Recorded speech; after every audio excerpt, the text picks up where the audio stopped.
क्या हाल छात्रों। कोरोना के कारण आप लोग निराश हैं क्या? लेकिन निराश होने की आवश्यकता नहीं है। आपको पता है हर एक अंधेरा के बाद प्रकाश आता है। आपके जीवन में भी प्रकाश आएगा। यह जो अंधेरा है टल जाएगा और निश्चित रूप से नए उत्साह उमंग के साथ आप फिर से अपने लक्ष्य प्राप्ति में लग जाएंगे। तो आइए छात्र, सृष्टि कोचिंग यूट्यूब चैनल आपका स्वागत करता है। आज हम लोग एक समसामयिक टॉपिक करंट अफेयर लेकर आ रहे हैं और उस टॉपिक का नाम है global gender gap report. Global gender gap report 2021। इससे जुड़ा हुआ क्या क्या अंदर में वर्णन किया गया है उसको आपको जानना है। यह किस संगठन के द्वारा रिपोर्ट तैयार किया जाता है, इस रिपोर्ट को तैयार करने के लिए किस आधार पर यह रिपोर्ट तैयार होता है, विभिन्न देशों का इसमें स्थिति क्या है। तो आपको कंसेप्ट वाला प्रश्न और जो सीधा सीधा प्रश्न आता है वह दोनों आपको यहाँ पर मिलेगा। तो हम लोग शुरू करते हैं। ग्लोबल जेंडर गैप रिपोर्ट 2021 यह मुख्यतः है क्या? तो इसमें मेल और फीमेल, महिला और पुरुष के बीच विभिन्न सुविधाओं का जो गैप है, जो अंतर है, उसका चर्चा होता है।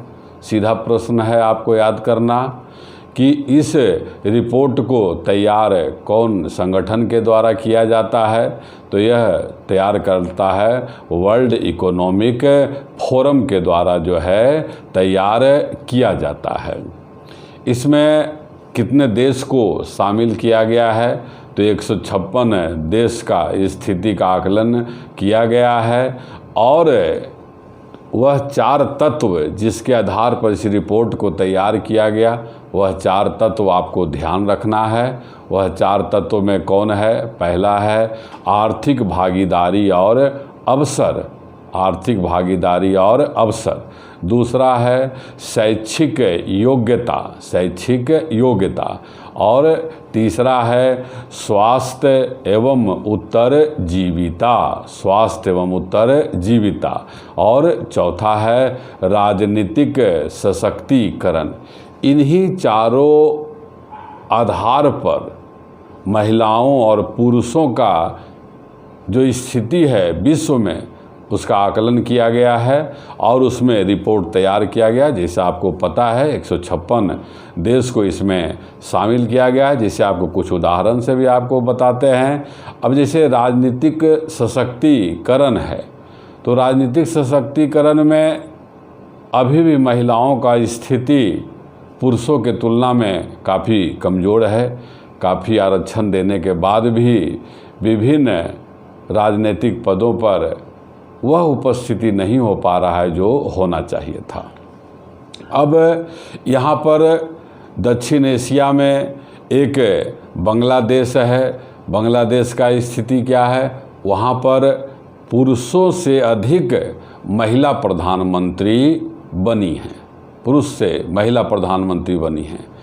तो अब आइए प्रश्न पर सीधा आते हैं कि ग्लोबल वर्ल्ड इकोनॉमिक फोरम के द्वारा जो है रिपोर्ट तैयार हुआ है। 156 देश के पर आधार को सामने रख के बनाया गया। इसमें पहला स्थान आइसलैंड का है। पहला स्थान आइसलैंड का, दूसरा फिनलैंड और तीसरा नॉर्वे का है। सबसे अंतिम स्थान मतलब 156वां स्थान पर अफ़गानिस्तान है। अफ़गानिस्तान, आपको यह ध्यान रखना है। भारत का भी स्थान विभिन्न परीक्षाओं में बीपीएससी, एसएससी इस सब में आ सकता है। तो भारत का इसमें स्थान 140वां स्थान है।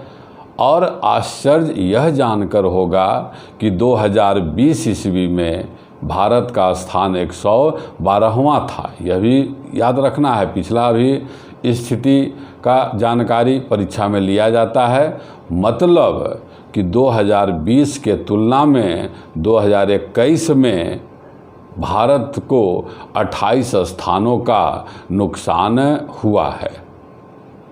आप जान रहे हैं भारत में 1/3 महिला अभी भी निरक्षर हैं। यहाँ पर एक प्रश्न और आपके लिए याद करना है, इन जो 156 देश है उसमें सबसे अधिक आर्थिक सुधार करने वाला देश कौन कौन है? आर्थिक सुधार करने वाला देश कौन कौन है? तो उसको याद रखिएगा, लिथुआनिया, सर्बिया, तिमोर, टोगो और संयुक्त अरब अमीरात। इसके बाद हम लोग यह भी देख रहे हैं, क्वेश्चन करंट में आएगा, चूँकि अभी हम लोग कोरोना का चर्चा प्रारंभ में किए, तो उसमें यह आता है कि कोरोना के कारण पुरुषों के तुलना में महिलाओं का आर्थिक स्थिति में अधिक गिरावट आया है। महिलाओं को काफ़ी नुकसान अधिक हुआ है पुरुषों के तुलना में। जो काम करने वाली महिला थी, दिहाड़ी पर काम करती थी, घरों में काम करती थी, उनको कोरोना के कारण जो है काम से रोका गया। तो इस कारण से जो है महिलाओं का स्थिति में गिरावट आया है। अब आपको भारत का स्थिति तो देख ही लिए कि पिछले साल के तुलना में 28 स्थान का नुकसान हुआ है। और यहाँ पर एक बात आपके लिए जानने वाली बात है कि दक्षिण एशिया में पाकिस्तान और अफ़गानिस्तान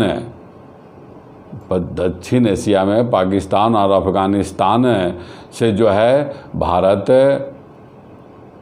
से जो है नीचे है। बांग्लादेश दक्षिण एशिया में भी सबसे अधिक अच्छा स्थिति में है। चारों पॉइंट में एक जो स्वास्थ्य एवं उत्तरजीविता है उसको आपको समझा देते हैं, आता है क्वेश्चन। इसमें 2 चीज़ें शामिल है, एक है सेक्स रेशियो और एक है जीवन प्रत्याशा है। जीवन प्रत्याशा का अर्थ होता है किसी देश के जनसंख्या का औसत आयु। तो भारत में जीवन प्रत्याशा सर्वाधिक केरल में है। यहाँ पर यह भी ध्यान रखिएगा कि पुरुष के तुलना में महिलाओं का आय 1/5वां भाग है। मतलब इसका क्या हुआ कि यदि कोई पुरुष 100 रुपया कमाता है तो महिला जो है 20 रुपया कमाती है। अब अगला आइए कि जो जेंडर गैप है महिलाओं और पुरुषों का, एकदम से पूरी तरह समाप्त होने में कितना वर्ष अभी लगेगा? तो जो अभी आर्थिक प्रगति दर है उस हिसाब से 136 वर्ष, समझ लीजिए कि स्थिति अभी कितना भयावह है।